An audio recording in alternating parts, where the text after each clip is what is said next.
Sergeant, why are you so certain no one is coming? We're just clones, sir. We're meant to be expendable. Not to me. It should go without saying that Plo-Koon was one of the best Jedi of all time, if not the best Jedi of all time. Anyone who's watched Star Wars The Clone Wars knows full well how much of a king this Jedi Master was. He was bold but cool-headed, decisive but deeply compassionate. By the end of the Clone Wars, he may well have been the purest Jedi left in the Order, one who closely followed the path of the light. Now, if you're a regular on this channel, you probably already know all this, but what you might not know is that Plo-Koon was set up to be this way from birth. In this video, we're going to explain why.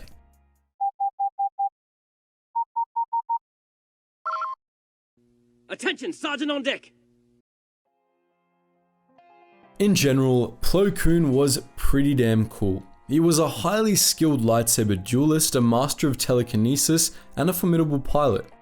Additionally, he practiced a number of rare Force techniques, including a light side version of Force lightning called Electric Judgment and techniques that allowed him to alter the environment, creating small whirlwinds or clouds of fog. In combat, few could withstand him, yet Plo-Koon wasn't prideful or overzealous. He was fiercely devoted to justice, to be sure, but he exercised great restraint in the use of his power and displayed a great deal of wisdom in determining when and how to take action. Plo-Koon embodied the role of the Jedi Guardian, those Jedi who focused on direct action in response to injustice. He had a keen sense of justice, and his methods of resolving injustices bordered on vigilantism. He saw many issues in black and white, but he was never vindictive, and he always made sure to consider the nuances of situations as well. Above all, he cared deeply for those around him, be they fellow Jedi or the clone troopers under his command. In his youth, he was described by his master, Tuvok, as humble, polite, stubborn, and difficult, and really, those four traits describe his character quite well. Plo-Koon was a Keldor, and he was a good representative of what the average member of his species was like. Like Koon, many Keldor had black and white views of justice and morality, yet they were also known for being kind and hospitable. Their justice was harsh, but they never turned away from those in need, and they were devoted to the preservation of life above all else. As you might expect from such a culture, there were quite a few Keldor Jedi aside from Plo-Koon. Shar-Koon, Plo's niece, was also a member of the Order, and Nos Dural, one of the Order's greatest historians, was a Keldor as well. It was no accident that many great Jedi were Keldors, despite the overall rarity of the species in the galaxy. Their society as a whole was very Jedi-like, so the Keldors were highly receptive to the Jedi Order, and they had an easy time acclimating to the general culture and philosophy of the Order. Additionally, Force sensitivity was unusually common among Keldors, and members of the species had learned to harness these gifts long before they came into contact with the Jedi or the Republic. This was likely a part of why Plo-Koon ended up becoming a perfect Jedi. He was pretty much set up to be by means of his heritage. Now, let's take a bit of a broader look at the Keldors. They were native to the planet of Dorin, which was located on the edge of the Northern Dependencies, a part of the expansion region. The planet was extremely hard for spacecraft to reach, since its star system was situated between two black holes, which made space travel in the area extremely hazardous. Dorin itself was also dangerous. It was inhospitable for most forms of life, as its atmosphere contained very little oxygen and was constantly racked by fearsome storms. Likely the result of gravitational influence of the black holes, Dorin's storms were violent, spontaneous, and unsparing, an ever-present danger that all life on the planet had to adapt to.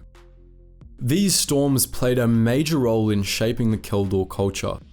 When they struck, Keldor were expected to open up their homes to any unfortunate enough to be caught outside, and this became the foundation of their species' trademark altruism. This, in turn, likely gave rise to the stark black and white Keldor sense of justice, as simple matters of kindness and generosity became matters of life or death on their unpredictable homeworld. Doran's storms also gave rise to another unique element of Keldor culture, the Barrandov sages. As we mentioned earlier, the Keldor had an unusually high rate of force sensitivity. In the early days of their society, the force adepts among them discovered that sometimes they could sense storms brewing before they happened, allowing them to warn others before disaster struck.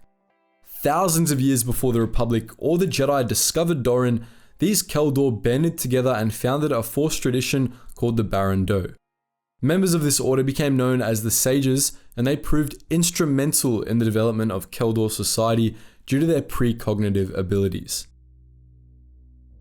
The Keldor, it seems, were naturally drawn toward the light side of the Force, or at least the Barrandov sages quickly defined themselves as lightsiders. From their inception, the sages focused on finding inner peace so as to be able to hear the will of the Force, allowing it to guide their actions and judgments. Like the Jedi, the Barrandov sages spent much of their time in meditation and acted in subservience in the will of the Force.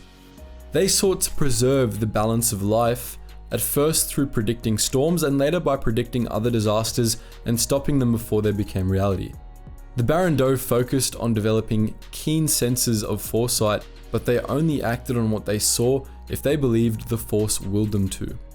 Unlike the Jedi, the Barrandov sages weren't a militant order.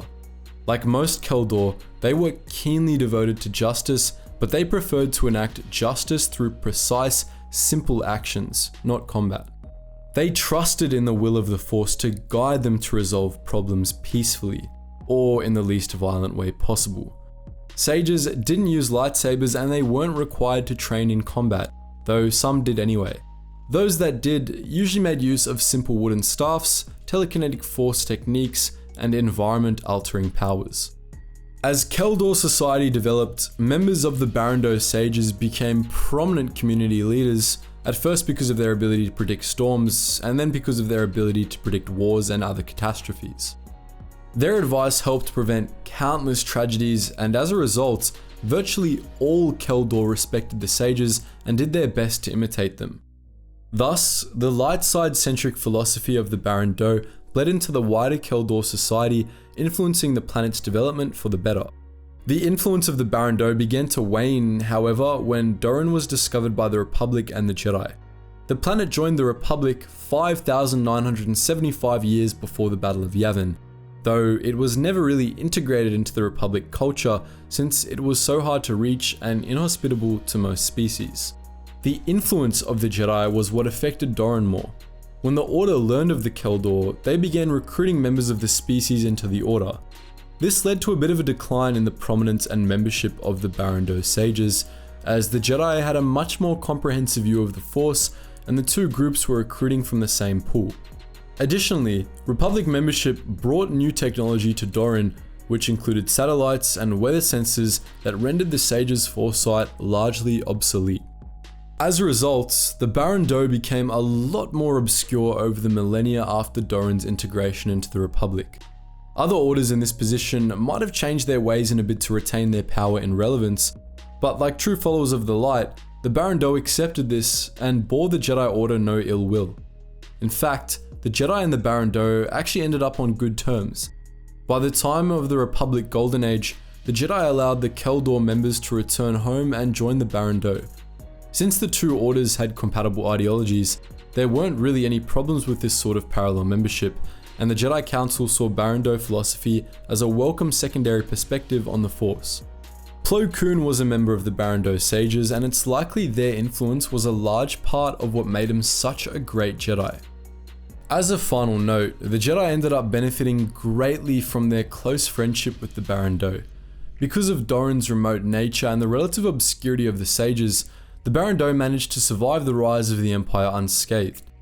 During the Dark Times, they preserved a whole lot of Jedi artifacts and teachings, keeping them safe from the Inquisitors. When Luke Skywalker set out to build a new Jedi Order after the Empire's fall, the Barrandov reached out to him and offered him what lore they had kept safe, which Skywalker gladly accepted. The Barrandov sages and wider Keldor society shaped Plo-Koon into the Jedi Master we all know and love, and we think it's time they got the credit for that. But what do you think? Would you like to hear more about obscure Force traditions like this one? Let us know your thoughts and recommendations in the comment section below. And guys, if you're itching for some more content, make sure you check out our new channel where we post very high quality videos. We take a look at some of the most badass people from all different eras of history. So if that sounds like it tickles your fancy, that's the first link in the description below. If you're more of a musical type bloke, we also have our Relax Jack music channel where we use a lot of the stuff posted there on the channel here. So if you like the background music we use, make sure you check out that channel. And if you want access to a behind the scenes Discord where you can chat to myself and the team who work with me, make sure you consider donating there. And if you just want access to the wider Geetsly's community, check us out on our main Geetsly's Discord and our Geetsly's gaming network. Anyways guys, as always, thank you so much for watching and I hope to see you in the next video.